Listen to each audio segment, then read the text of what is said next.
session of the State Committee Men and Women and County Chairs Caucus and State Executive Committee overall to hear from our candidates for State Party Chairman to be elected on Saturday, January 17th. On behalf of myself and Vice Chair of the Chairman's Caucus, Barbara Davis, we thank you very much for being here. Also thank you to State Committeeman Evans and State Committeewoman Highland for helping screen through the questions to make sure we don't have any duplicates or questions that don't apply to all four candidates. Also thank you to Diane Simpson and Christian Ziegler for helping us do the timer. A couple of housekeeping issues. Each candidate will get 60 seconds to give a brief introduction. We drew names. Mr. Kelly drew number 1, Eric Miller, number 2, Blaise Ngolia, number 3, and Leslie Dewar, number 4. So when we get ready to do the introductions, that will be the order in which we will go. Beginning with the first question, Mr. Miller will then go first. Beginning with the second question, Mr. Ngolia will go first. That will give each person a fair time to be the first person to ask a question and also the last person. And when the time begins, you will see a green light on the timer here in front. And when you have 15 seconds left, it will go to yellow. And when your time is up, it will go to red. We will get through as many questions as we can. And like I said, around 7:54 or 7:55, we will switch to the closing statements, which you will have a little bit longer, 90 seconds to give a closing statement. And you can either stay at your seat, or you are more than welcome to come up to the podium and give your final statement. So before we move on, are there any questions from our candidates? All right. I do ask that during the debate and the forum that you keep comments and applause quiet so that we can respect the candidates and their time and their answers. It's a very difficult thing to put your name out there to run for something at this level. They've all shown great courage. However, at this point, yes, let's give them applause.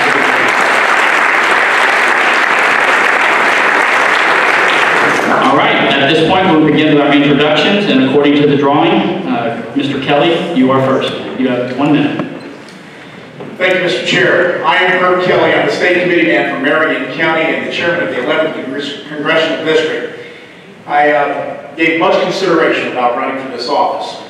I've had plenty of opportunity to go out and talk with you, go to Lincoln Days, have conversations with you in your homes, many of you. Many more I need to go do that with and spend some time. I hope you take my call when I call you and when I come and see you. Tonight you're going to hear from some really great Republicans. We care about our country. We care deeply about what's going on here in Florida. We're excited about some of our successes, but we also understand we have some challenges ahead of us. You know, Samuel Adams, the father of the American Revolution, said that you should never elect anyone to public office unless you first have education, training, demonstrated wisdom, and proven virtue. Tonight, those should be the areas that you're watching carefully with us. And I look forward to meeting with you and talking about some of my plans that we can do to take this party to new heights. God bless. Thank you, sir. Mr. Miller.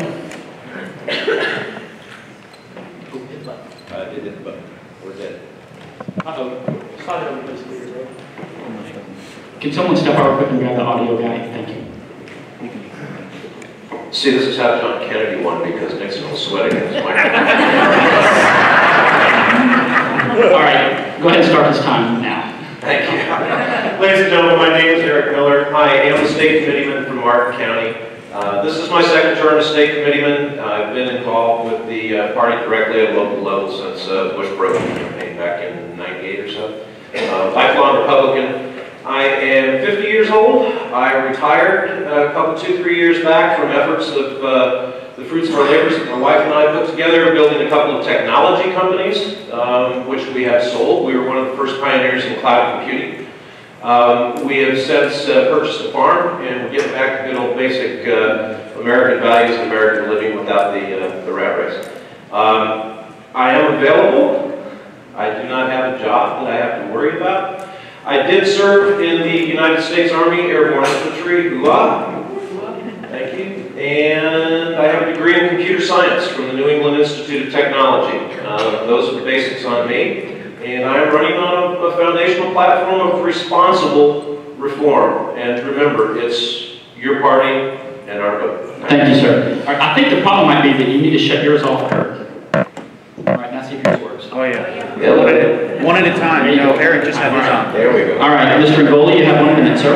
Okay, and you guys all hear me? Yes. All right. My name is Blaise Ngoli. I am currently your vice chairman for the Republican Party of Florida. First, I want to thank everybody in this room for all of their hard work and everything that you have done for the Republican Party. And I want to take a moment of personal privilege and thank my fiancée, Julie, for being with me and standing with me as I run for this position. Leadership is about building a great team. And we have the foundations of a great team here in this room. As your next chairman, I want to call upon that and build a world-class grassroots organization to take on the Democrats in 2016. The Democrats are going to come at Florida extremely hard.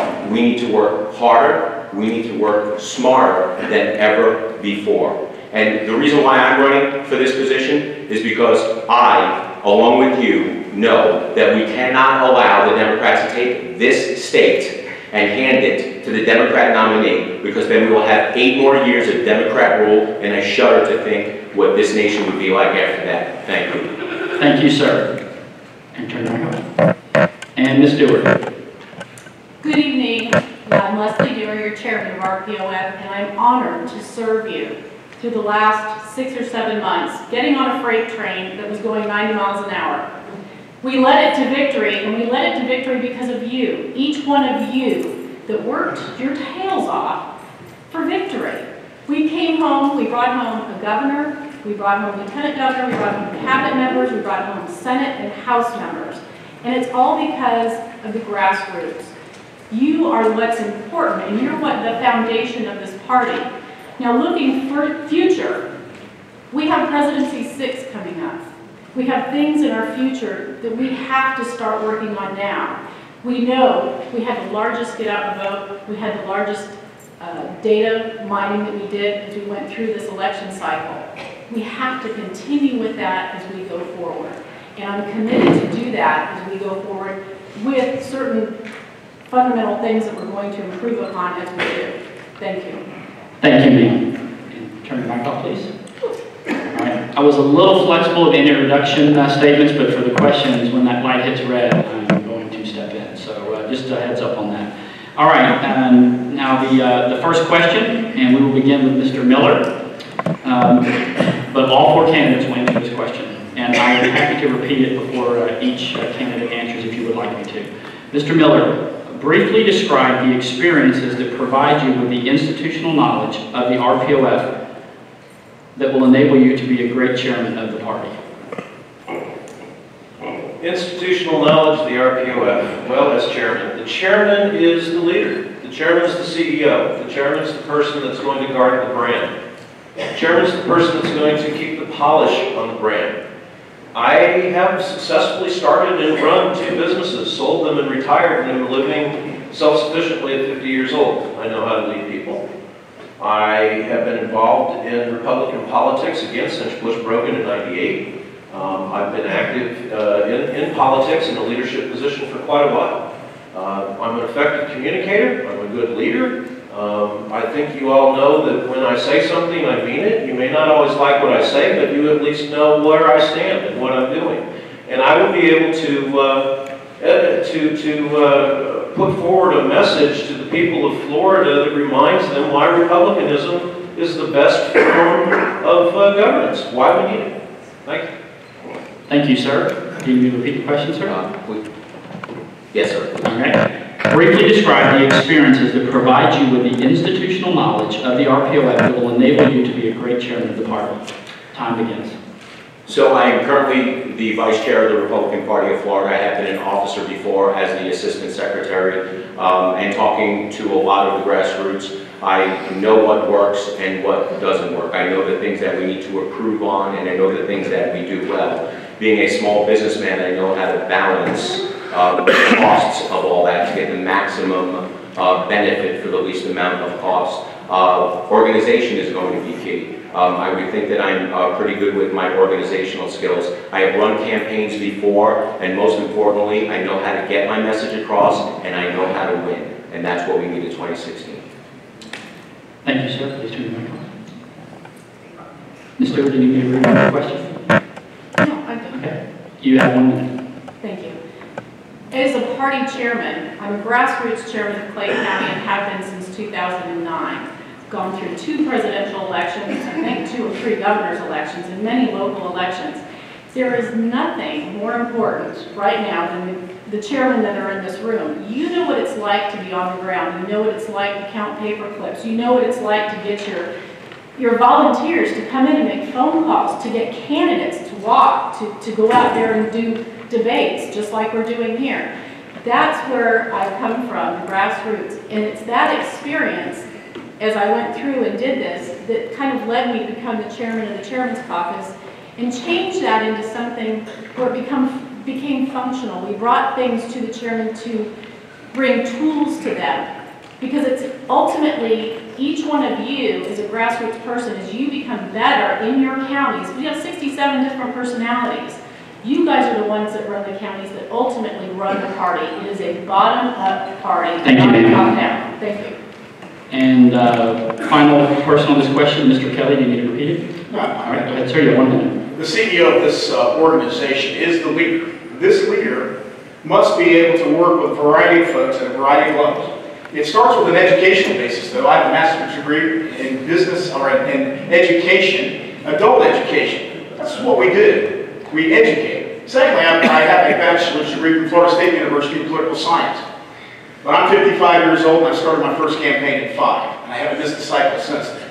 And at every grassroots level, there's not anything I've done that I haven't been involved in the campaign process. Understanding at every single level, including fundraising, including grassroots development, including advertising, so that when the consultants come and begin to tell us about what we need to do, I will have experienced this. You need a leader that has that type of experience, but also then can go out and be the face of this party to a community and has the skill sets to be able to talk to this and lead a message to this community. Thank you. Thank you, sir. All right, on to the next question. And at this point, Mr. Coley, you will be the one to go first. Question is, how long have you served on the state executive committee and what leadership positions have you held for the Republican Party of Florida? Thank you. All right, minute starts on. I came onto the state executive committee in 2009 with a special election in Hernando County. I have been your assistant treasurer, I have been your vice chairman, and I co-chaired presidency 5 in terms of leadership positions. Thank you.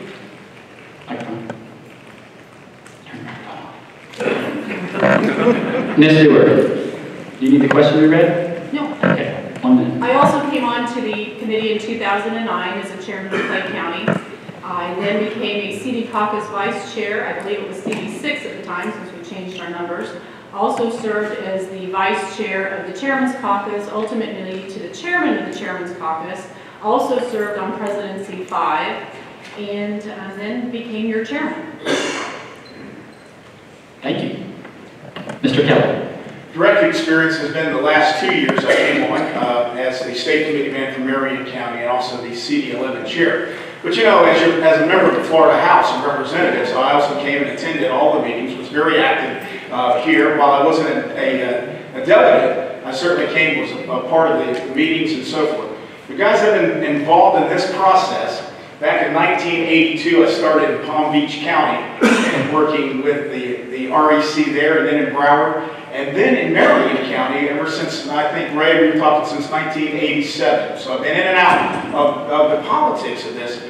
Again, I think it's real important that you understand that who the leader is and understand the processes. But leaders lead. And when you put them in the right positions, they'll do the right thing for you, including using all of their experience.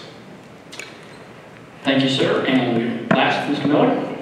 Thank you.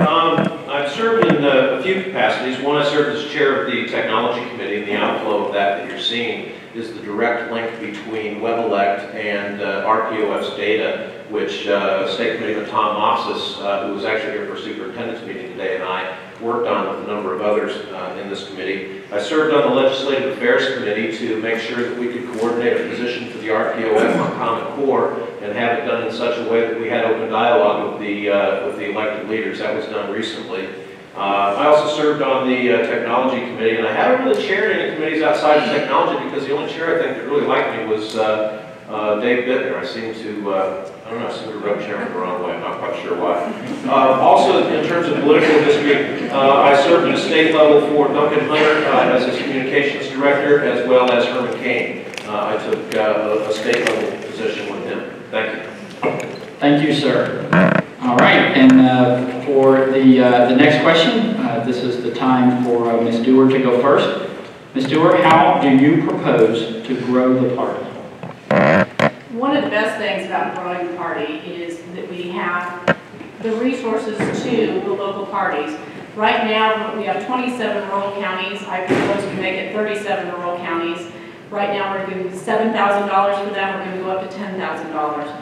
It is up, we have 67 counties. Each one of you know your community better than, quite frankly, RPOF. So it's really up to you. We give you the tools and the resources to go out to your counties with your field staff and right there with you to help you put out that information, be it you have a mail out that goes out to your 404s or the people that are very interested in becoming part of your party. Part of the information that we gained from this last election was a lot of data mining that came in. We have our own technology department. We have kept all of our own data. We have not gone out to a consultant with it. So we will use that data for each county to pull in all of those volunteers and ultimately put them to work. Thank you, ma'am. All right, Mr. Kelly, over to you. How do you propose to grow the party? This is one of the key reasons why I'm in this race. Ladies and gentlemen, I think it's incumbent that we understand we already have a structure in place. We talk a lot about grassroots. We have a structure in place. It's called the RECs. And inside the RECs, we have a structure that says we're going to have a precinct committee man and a precinct committee woman. We start by going in there and recruiting, training, and ongoing, not just seminars now and then, ongoing training, informing, having communications with those folks. Then, that's to educate. Secondly, we engage them in the right processes, giving them the right tools, the right resources, to be able to go out there and talk to their communities, to their neighbors, one-on-one, building those relationships. And finally, we encourage them. Every leader is required to be an encourager. Thank you. Michael, sorry. Mr. Miller, how do you propose to grow the party? Thank you. First thing we have to ask is, are we giving people a reason that they want to be part of the party? I think before we start going spending thousands of dollars and talking about tools and resources, we need to figure out if our message is such that we're actually encouraging people to want to be part of the party. Look at your own RECs. What does your vacancy roster look like? Is it larger than your actual seats? And ask yourself why. We need some introspective questions here. We need to be honest with ourselves. Why don't people want to be leaders in the Republican Party of whatever county? The chairman has authority under a certain rule that I can read to you. Given the constraint of time, I'm going to paraphrase for you and tell you that the chairman of your party has the ability to appoint people to local RECs for those counties that are having a hard time finding people, and that's given to him under rule. I think we should look at this rule and see if it isn't a way that we can go to help invigorate the growth parties at a local level so we can start getting people out to get the vote out of them. Thank you. Thank you, sir. Mr. Ngoli, how do you propose to grow the party? On a local level, I think we do that by being really involved in our communities, community events. I have seen that when Republicans, whether it's above the RECs, are out in the community doing good things for the community, that's extremely contagious, and other people will want to get involved. When we show them that they care, they will get involved. But having said that, we have some tremendous opportunities in the next 2 years. Presidency 6 and this presidential election will hold for us a tremendous opportunity to grow the party by acquiring data, email addresses, cell phone numbers. If we do it right, we'll have an amazing data haul over the next 2 years, and we'll be able to stay in touch with those people and communicate with those people all throughout the next 2 years and gradually grow the party from there.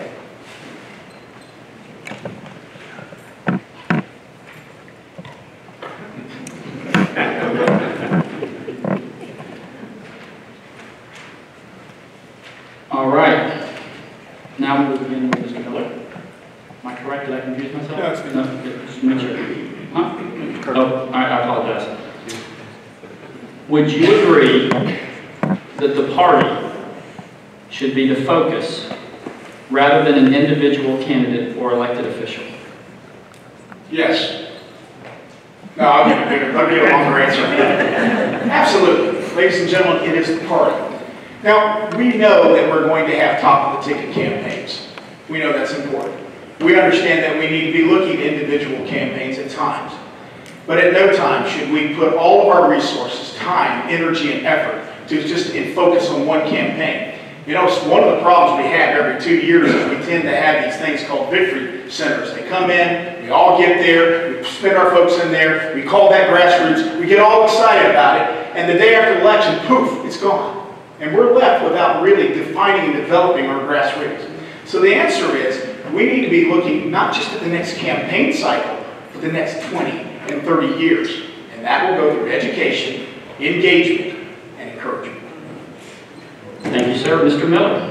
I'm not sure I fully understand the question, but I'm going to answer it this way. If you're asking me, should we put all our resources and time into a single campaign or make that our entire effort? I'm going to say no. I mean, our job and your chairman's job is to protect the brand. We have to protect the brand of the Republican name in Florida. We need to put some polish back on it too. And we need to start rebuilding the party. We need to broaden our diversity base as well. You know, doing these things is going to help us in the elections. There should be a separation between the candidates and the elected, between the party and between the donors. I'm not saying we all need to stay away from each other. What I'm saying is we have to have 3 healthy spheres that we work in, and we each need to do our job. Our job is to grow the party, to make an environment that good people can get elected in, and encourage good people to want to be members of our party, because darn it, our form of philosophers is the best that there is, and it's the best hope for not only Florida, but the rest of the United States, and we have a duty and obligation to make that happen. I believe that. Thank you.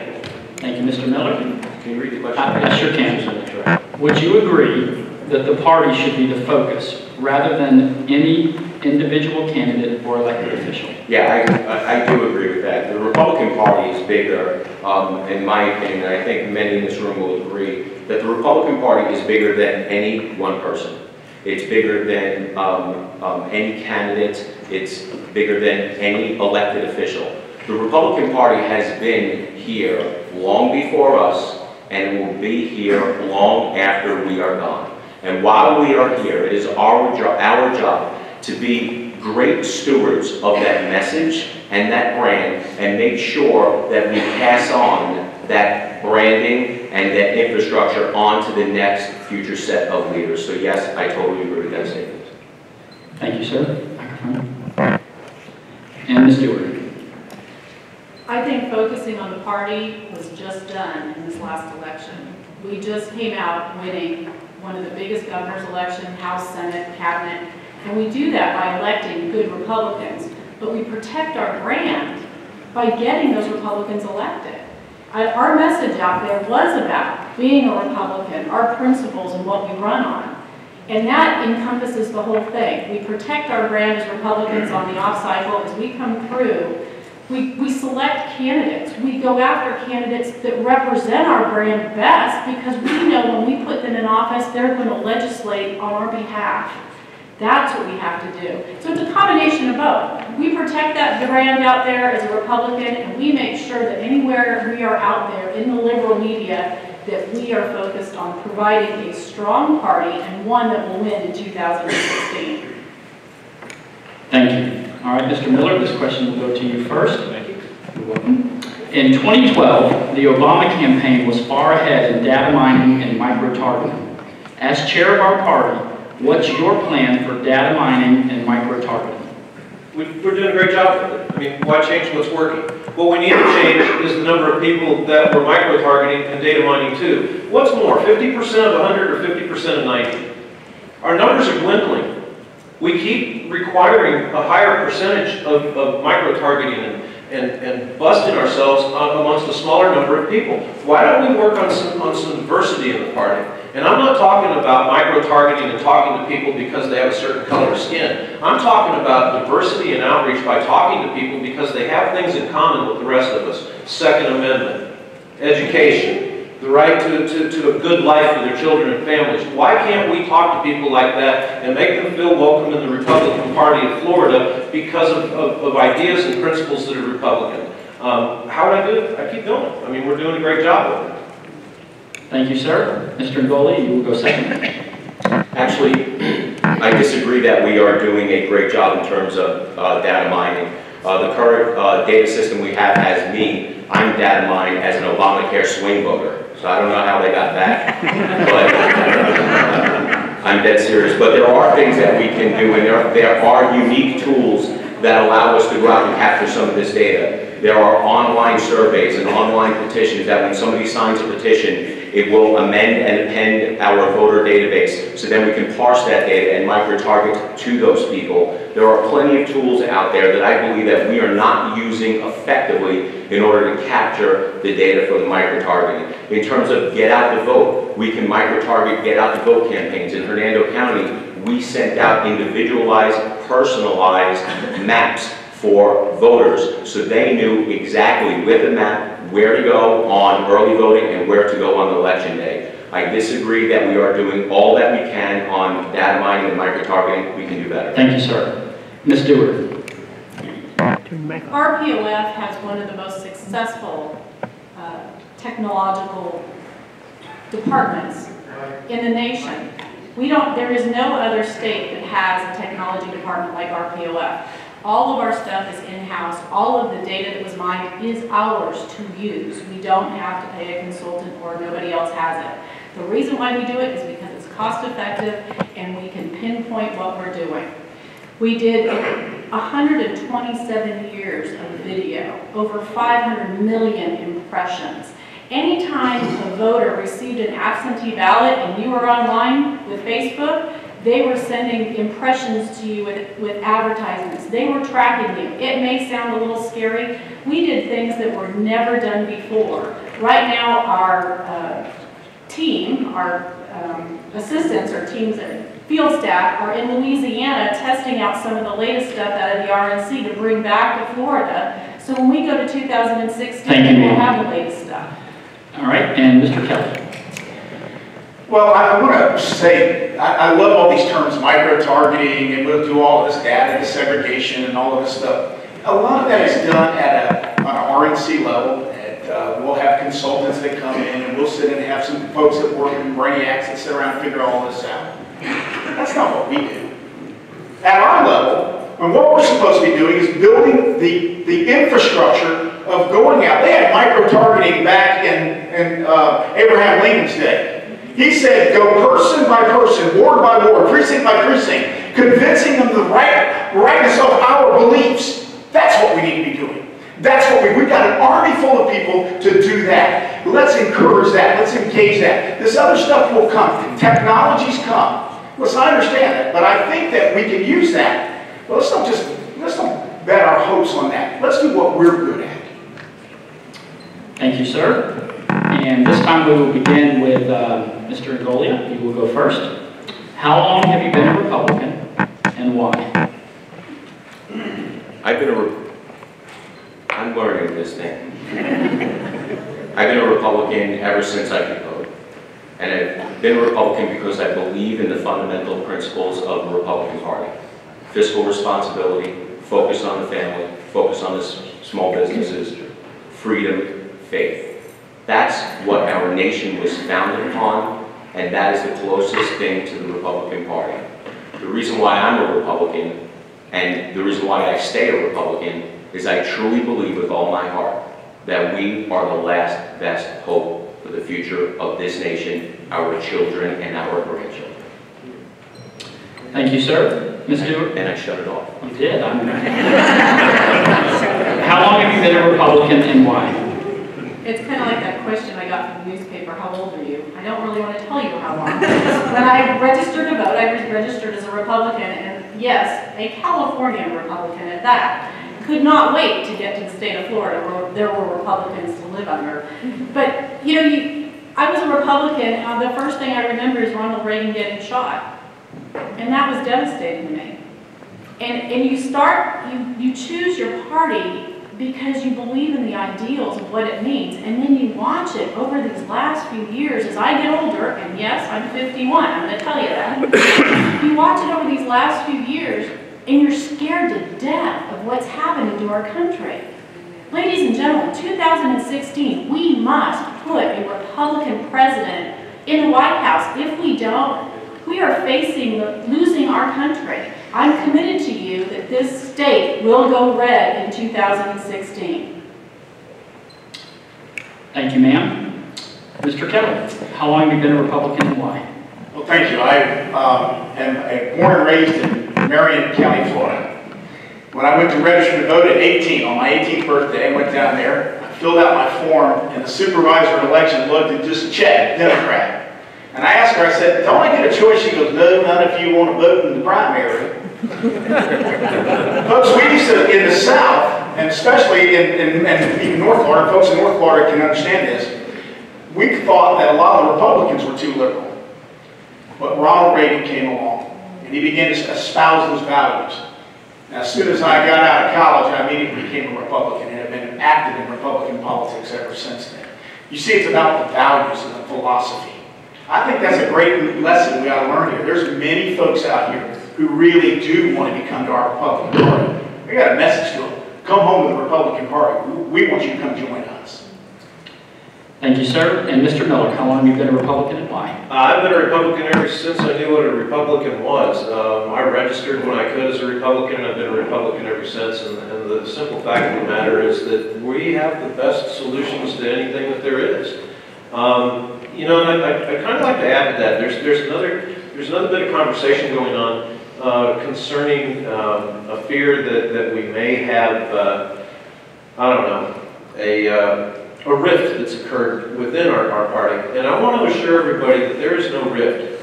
We're well and healthy enough that we can have conversations amongst ourselves.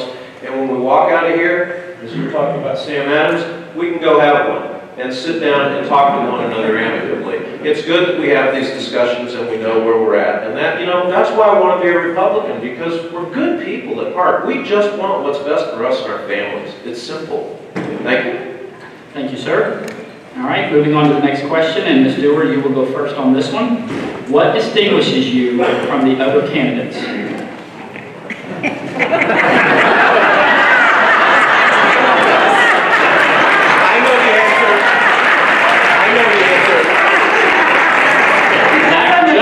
That just occurred to me. That's how it worked out. All right, let's try that again. Other than the obvious, what distinguishes you from the other candidates, ma'am? Because I'm distinguished because I'm humbly serving you. You put me in this position to lead this party over the last 7 months. I'm honored to serve you to do that. It has been a wild ride, and let me tell you, the work that the Republican Party of Florida has done to get Republicans elected is unprecedented. And we have to look forward to the future. We've got campaign schools that are going to be coming to your counties. We're going to be training RACs on how to do that, how to reach out, how to get people to come to precinct meetings, how to walk precincts. We're going to reach out on a precinct level, on a county level, as well as how are we going to recruit new candidates. We're the Republican Party. We need to be looking for those next Republicans that want to run for office.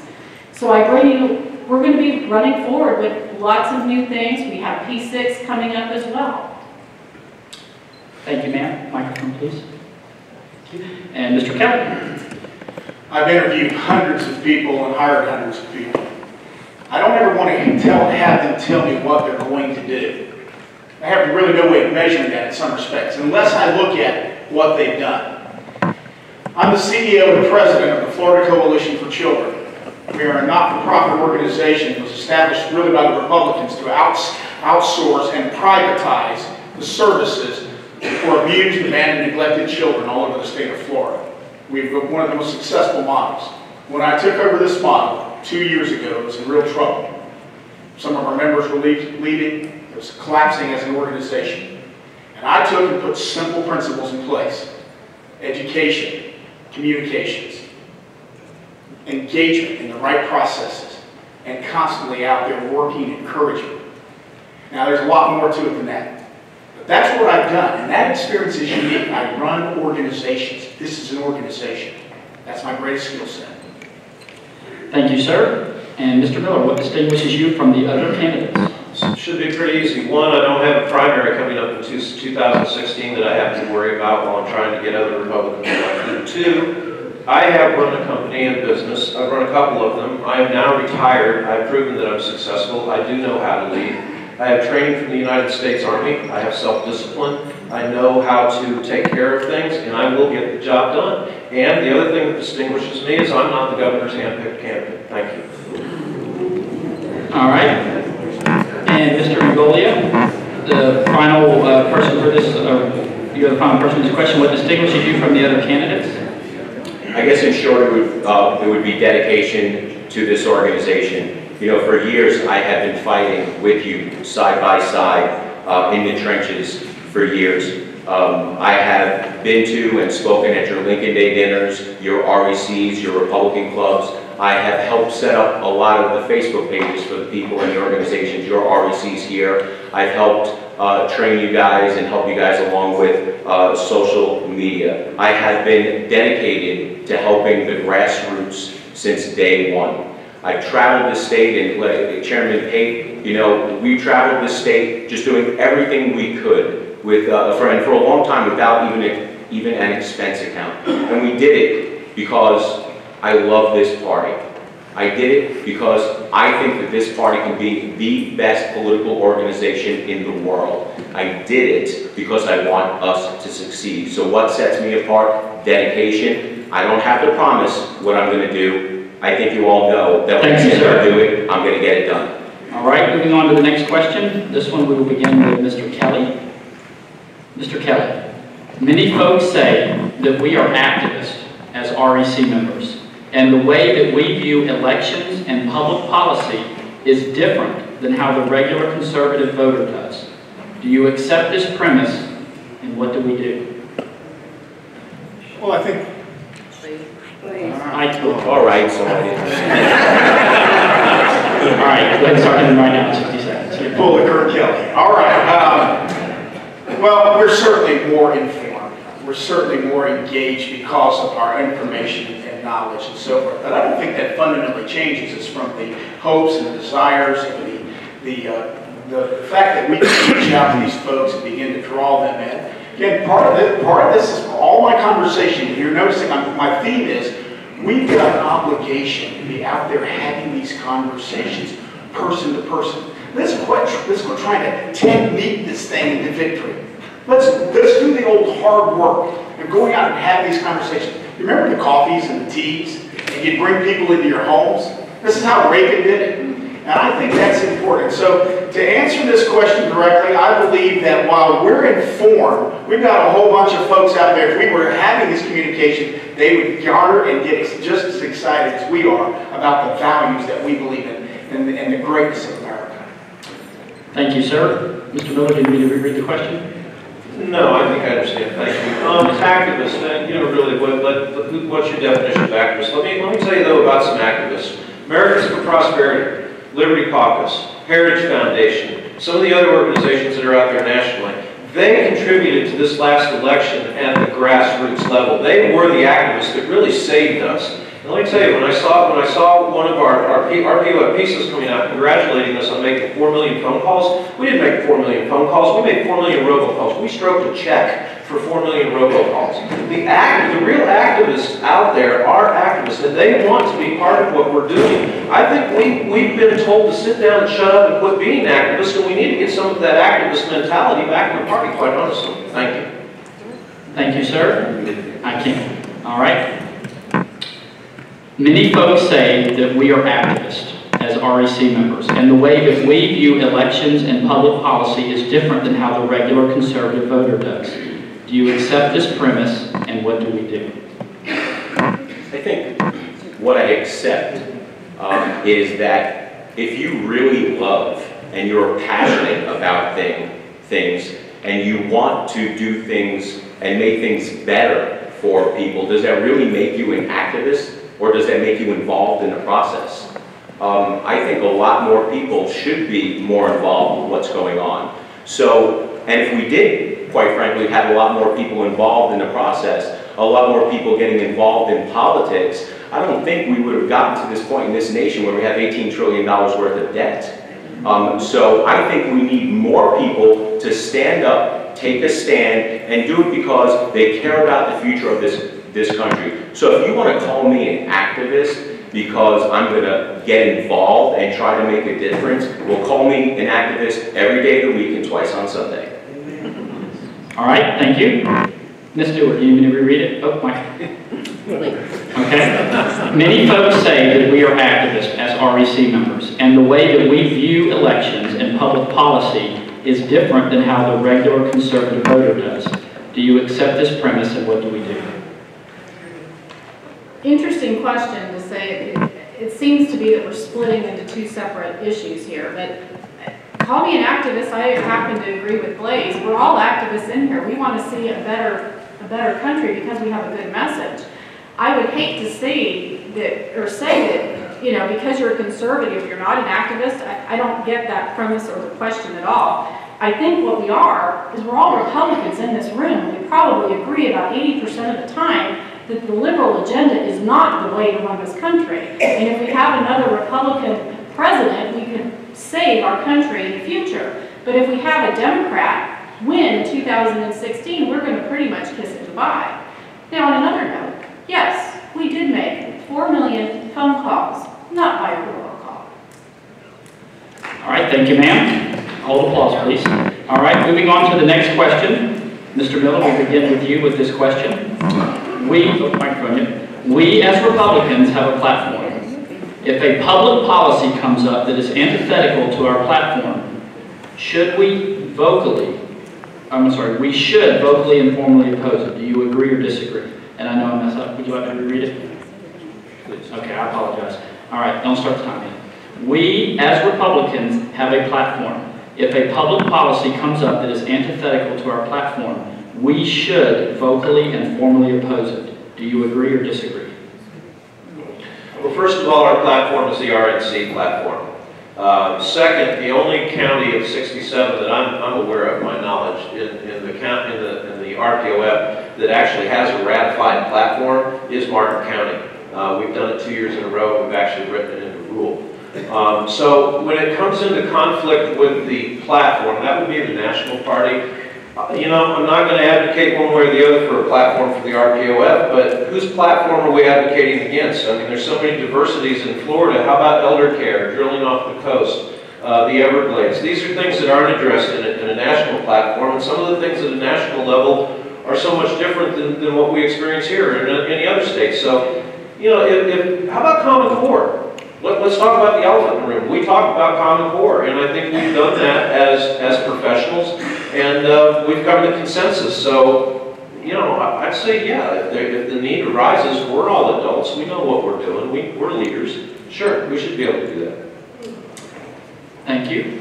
Mr. Ngolio, you need me to reread the question?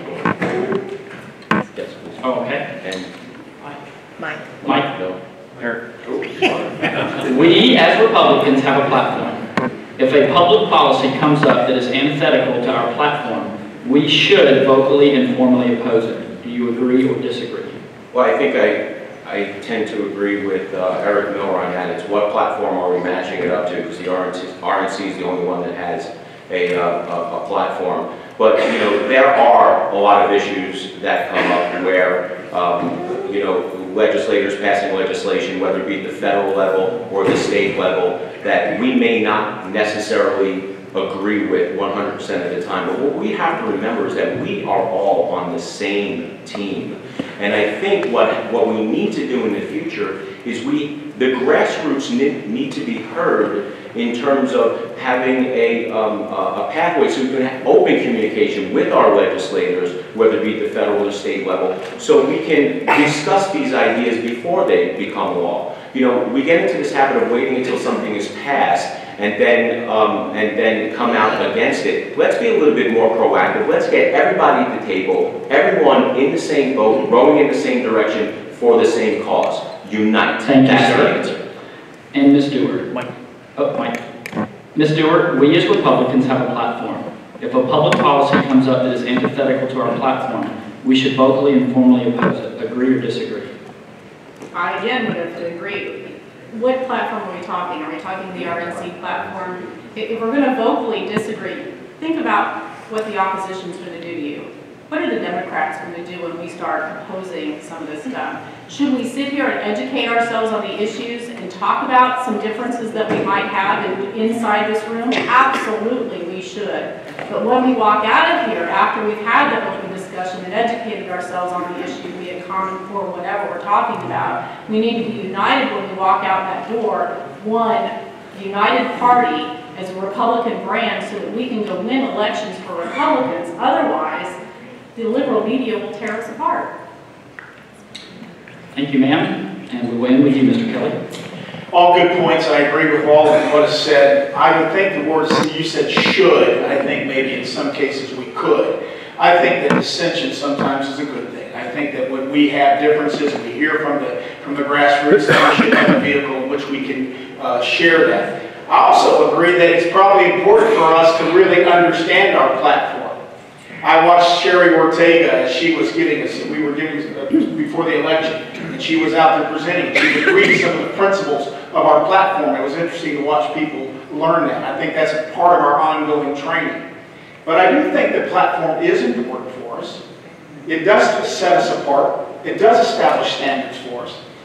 But I also think there's times when we can say, hey guys, you might be getting it wrong here. And then it's the way that we communicate that information that really matters. Thank you, sir. Moving on to the next question, and Mr. Ngoli, we will begin with you. What specifically, in terms of time, talent, and treasure,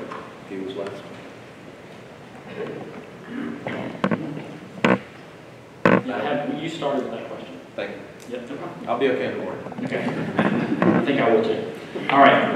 Mr. Ngoli, we're starting this question with you. What specifically, in terms of time, talent, and treasure, have you done to support your local REC? Local RPOF. Or state? Okay. In terms of time, talent, and treasure, and if we relate it to the state, you guys know what I have done over the past 5 years in terms of traveling the state and trying to work individually with you and make your organizations better. I think we were some of the first ones to get out there when we saw social media after the 2010 elections to go out and try to proactively show you guys how to use Facebook and Twitter and now Instagram as a political tool. In terms of treasure, locally, I donate a lot of money to our local party. And before I became chair, in fact, in 2008, before I became chair of the party, one of the reasons why I got involved with the Republican Party is there were 2 liberal county commissioners who were just overtaxing and overspending us in Hernando County. I put up over $40,000 of my own money to help get them off of the county commission, and that was with Barack Obama at the top of the ticket that year. Thank you. Ms. Stewart, what specifically in terms of time, talent, and treasure have you done to support your rec?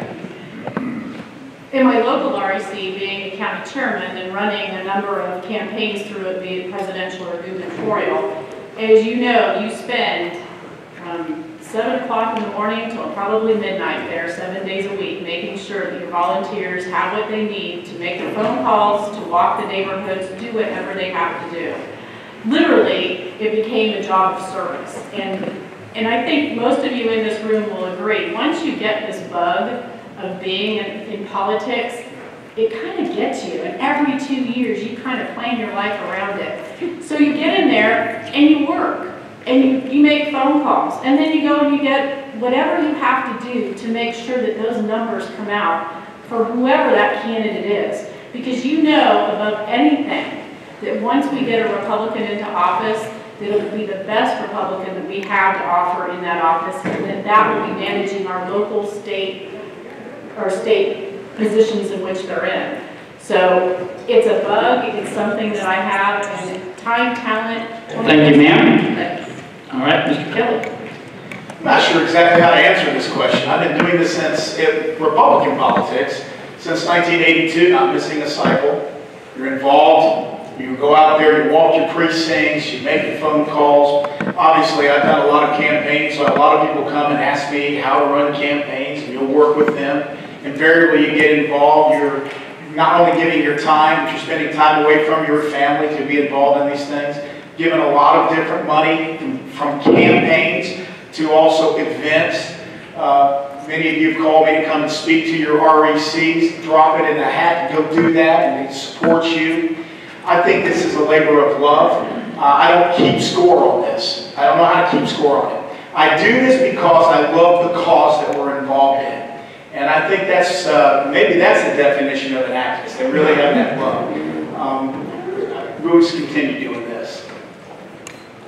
Thank you, sir. And we will end with you, Mr. Miller. What specifically, in terms of time, talent, and treasure, have you done to support your rep? Thank you. Going all the way back, I mean, I've done things like worked on the communications committee. I've chaired local, state, and national campaigns for candidates within the county. I've done recruitment, put out signs, made calls, given talks, written letters to the editor, training, attended executive board meetings. I think I went a couple of years with perfect attendance at every REC. I mean, it takes a lot of time and a lot of effort, and realize too that when I'm in public, I reflect back on the party at a local level. You know, and one of the things I keep hearing too that goes back to this is the word unity. And I'd like to remind everybody that unity implies that we have a separation. And you can't bring things back together and create unity without reconciliation. And I think we need to start working first towards reconciliation. Then we can find unity. That's the way we get help. Thank you. Thank you, sir. And moving to the next question, Ms. Dewar, we will begin with you as the first person. Concerning state committee and REC members, what's the most important loyalty to Republican principles or loyalty to anyone using the name Republican to run for office?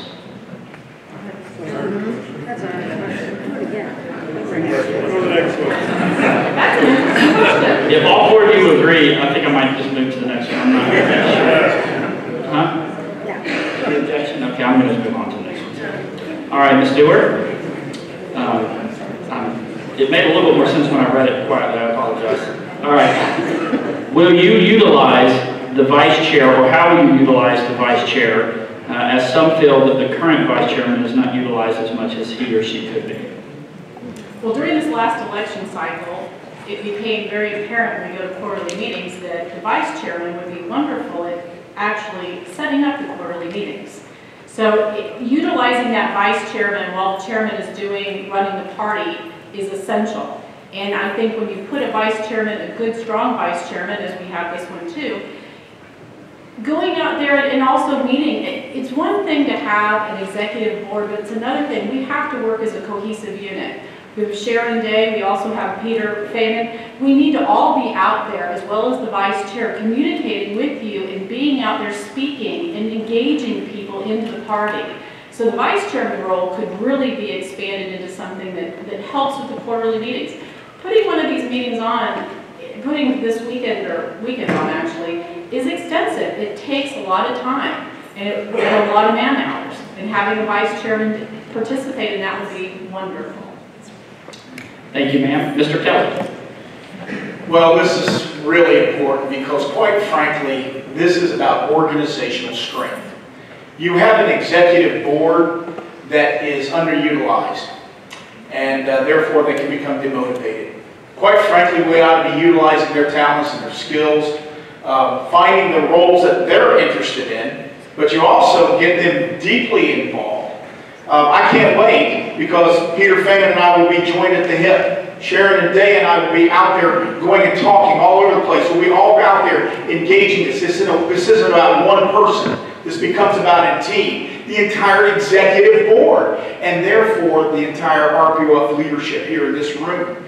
You would engage that. You have specific roles. You have specific responsibilities that can go along with that. And the more that we do that, the more that we utilize your strengths and your energies. Thank you, sir. Mr. Miller. Leadership. Leadership is understanding the resources you have to work with. And, you know, you've got to remember, everyone but the chairman on this group that we have is a volunteer. So a lot of that, the answer to that is you use the people that you have to the level that they're willing to contribute at the skill set that they're willing to contribute back to the party. Hard to answer because we don't quite know who our vice chair is going to be yet. So, you know, yeah, will I utilize the vice chairman? Sure. Should the vice chairman be in the communication loop? Sure. Should the vice chairman have responsibilities? They do.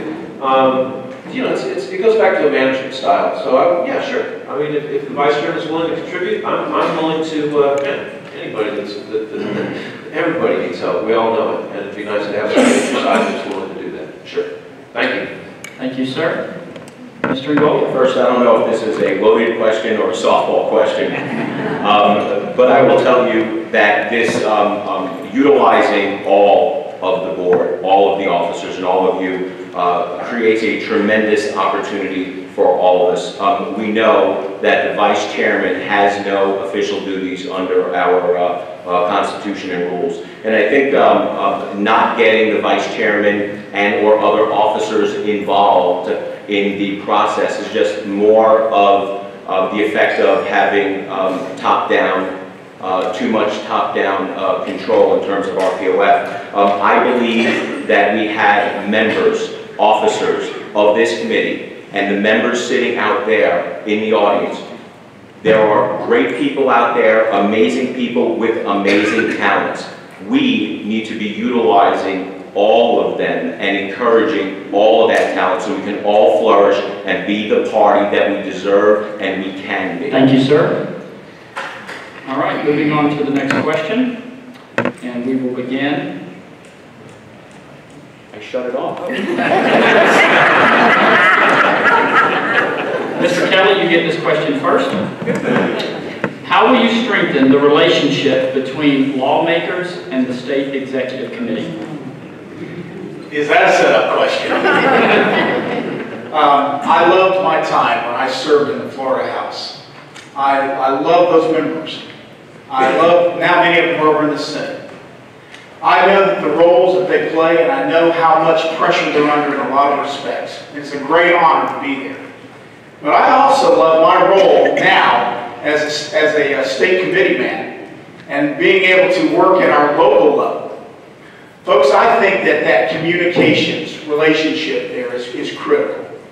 I think that when there are differences, when we bring differences to them, Common Core is a perfect example, we bring it in a respectful and caring way, making sure that they understand our real concerns.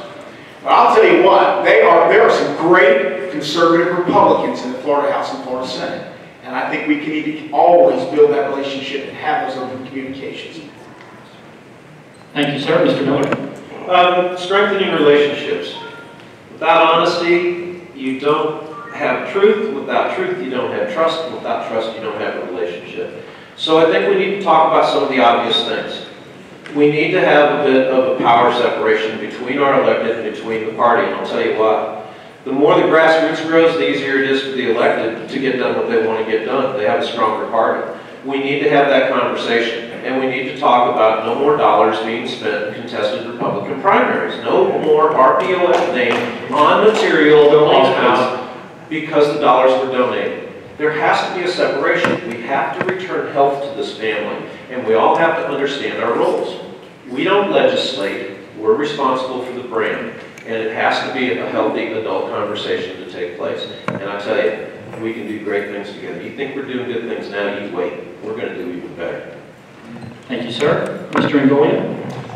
I think the answer to that is being, and as I alluded to before, in terms of communication and being proactive and getting all the stakeholders together. I think one of the things that we can do as a party is go back to having a legislative affairs committee where the grassroots can meet with the legislators or legislator staff during these quarterly meetings and talk about upcoming or proposed legislation, or maybe perhaps some legislation that has been passed that we would like to have tweaked and or amended because we see some issues that are happening with legislation in our communities. But at the end of the day, again, I will maintain that they are not our enemies. We are not their enemies. We are all on the same team. Let's not highlight the stuff that we don't agree with, and let's cherish the things that we do agree with. We are one team. Thank you. Mike? Mike? Let's do it. How will you strengthen the relationship between lawmakers and the State Executive Committee? I think that's probably one of the most important relationships we have as a party is our elected officials that we have. We put them into office. We need to strengthen that relationship by keeping in contact with them, as well as saying, We're your REC, we're here to help you as well. So it's going to be a two-way street. It's by communicating, because you all know, you're involved here because you know that the politics and getting these Republican candidates elected matters. So you take these issues to them. You may have a neighbor, a friend, or whatever that has an issue with politics, and because you're involved and you know your representative or elected official personally, you can engage more community into the party. I think that's where this begins. It's the grassroots, once again, that we can engage more, bring more people into the party by keeping that relationship with our elected officials. Thank you, ma'am. All right, this will be the final question before we move to the closing statements. We will begin with you, Mr. Miller. You will answer this question first. It's kind of a combination of two that were very similar here. Discuss your opinions regarding the role of the party in influencing the primary election results through selective funding. We don't have any. Thank you. He says we don't. We don't have a responsibility in influencing the primary outcome. We have, unless we, of course, we do an endorsement.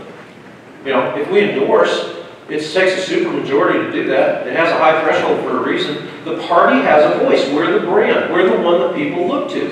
Why should we be meddling in contested primaries and at the same time encouraging people to run for office? Come on, it's contradictory. So the answer, we don't have, we shouldn't. There's no way. We shouldn't be meddling in primaries at all. Mr. Goya. If you can read that, I just want to make sure that's correct. Yeah. Do you have any opinions or discuss your opinions regarding the role of the party in influencing the primary election results through selective funding? Well, I guess I have an issue with the definition of selective funding, but I'm assuming that's getting involved in primaries. In particular, okay. So take that where I'm at on getting involved in primaries is I believe, as Republicans do, in the free market. And the hallmark of the free market is competition. I am a firm believer that competition makes everything better. And when we start getting involved in primaries, especially open primaries, what we do is we are distorting that competition. We are distorting that free market spirit. When we start getting involved, heavily-handed, involved in a lot of these primaries with what you would call, I would think, selective funding, or as the question is we wind up alienating the opposition candidates' supporters, and that is a surefire way to make the party smaller, not grow the party. Thank you, sir. Ms. Stewart.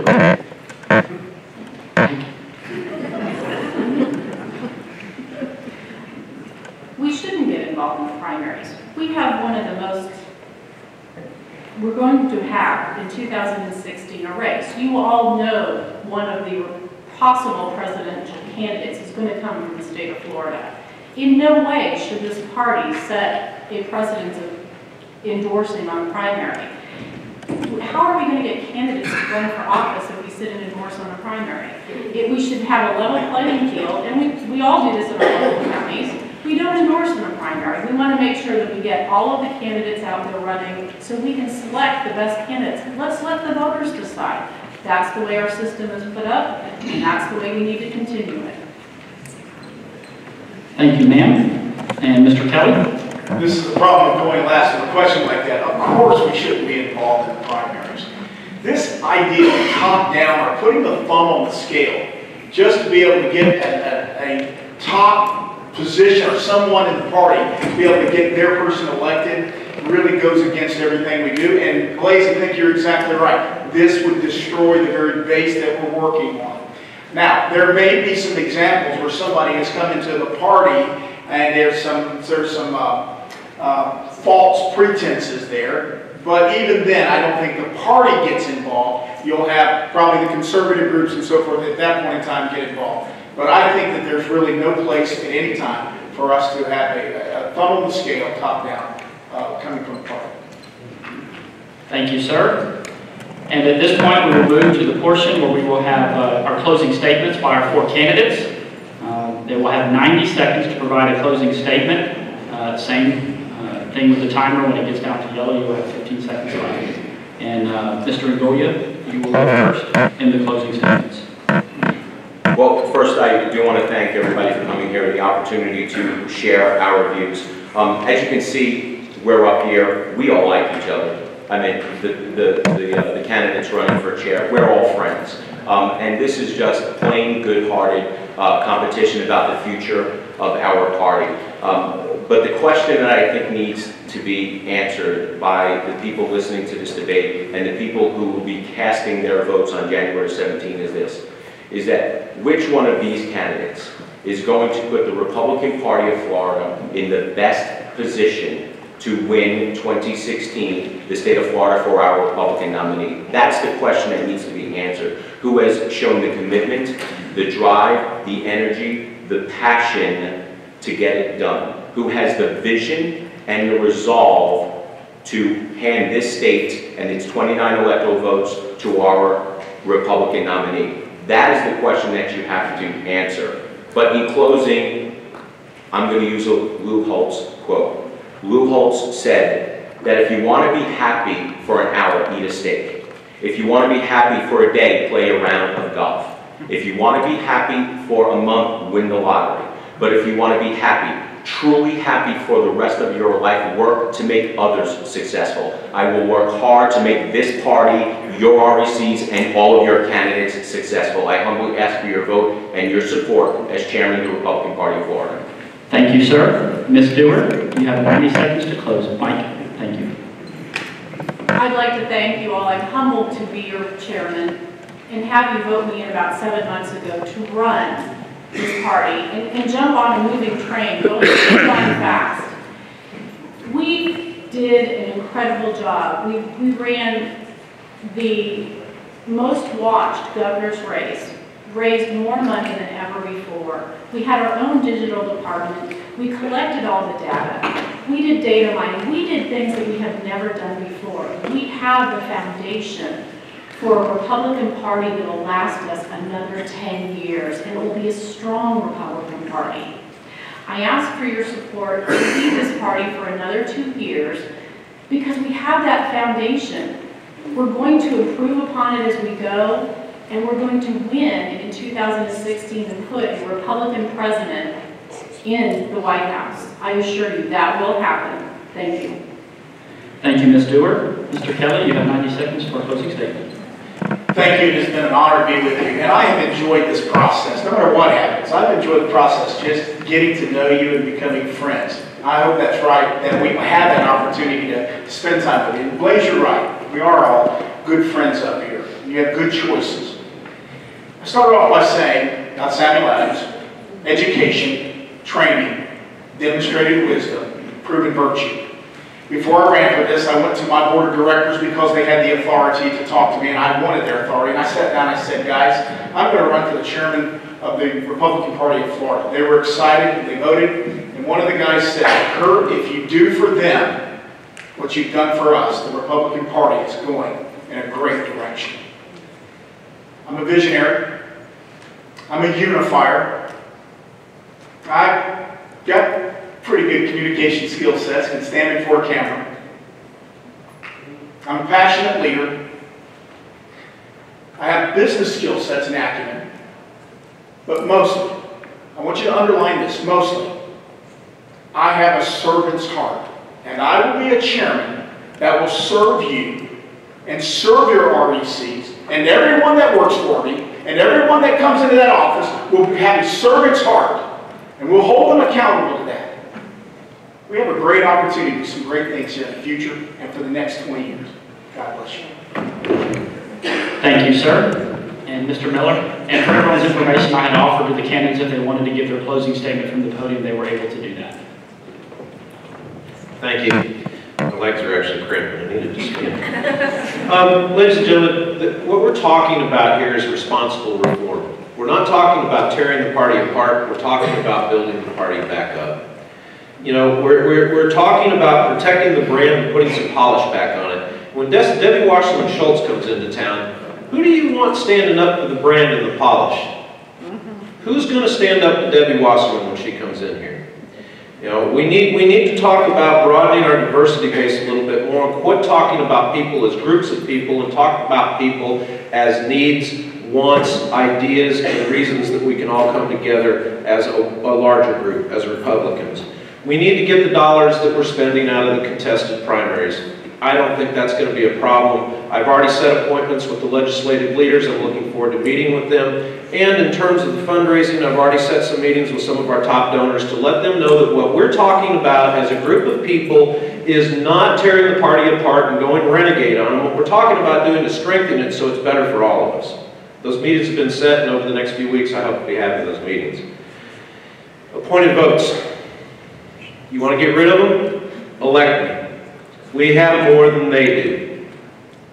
You elect me, I'll do everything in my power to make sure that we administratively remove those appointed votes so it will never happen again.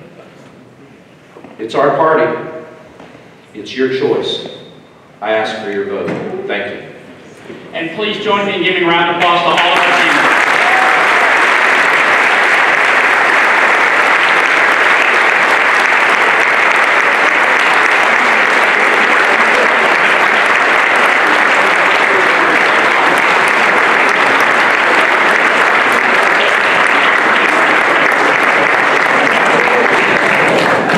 Let's go enjoy that same